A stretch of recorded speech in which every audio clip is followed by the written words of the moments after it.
আবার একটা shortcut trick, সেটা কি বলছে, রুটের ভেতর 4 আছে, 4 root x cube equal to 2 হলে এক্স টু দি পাওয়ার 3/2 সমান কত হবে। তাহলে আমরা একটা রুটের ভিতর যদি এ থাকে, একটা এক্স থাকে, তাহলে এটাকে আমরা x to the power 1/a আকারে লিখতে পারি। তার মানে এখানে রুটের ভিতর কত হয়ে যাবে 4 এক্স কিউব, তাহলে এটা সমান হয়ে যাবে এক্স 3 টু দি পাওয়ার 1/4।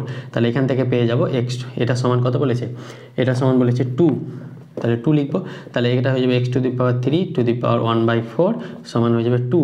তাহলে এখান থেকে এক্স টু দি পাওয়ার এটা 3 গুণ এখানে এটা যদি এক্স কিউব আর এটা হয় তাহলে এটা গুণ হয়ে যায়, তাহলে 3 × 1/4 করলে 3/4 = 2।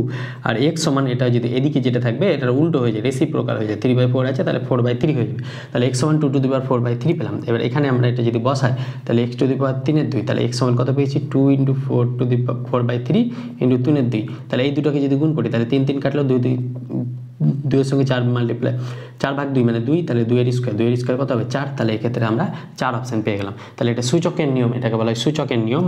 তাহলে সূচকের নিয়ম অনুসারে আমরা 4 পেয়ে গেলাম। তাহলে ভিডিওটি ভালো লাগলে অবশ্যই বন্ধুদের মাঝে শেয়ার করবে। Thank you.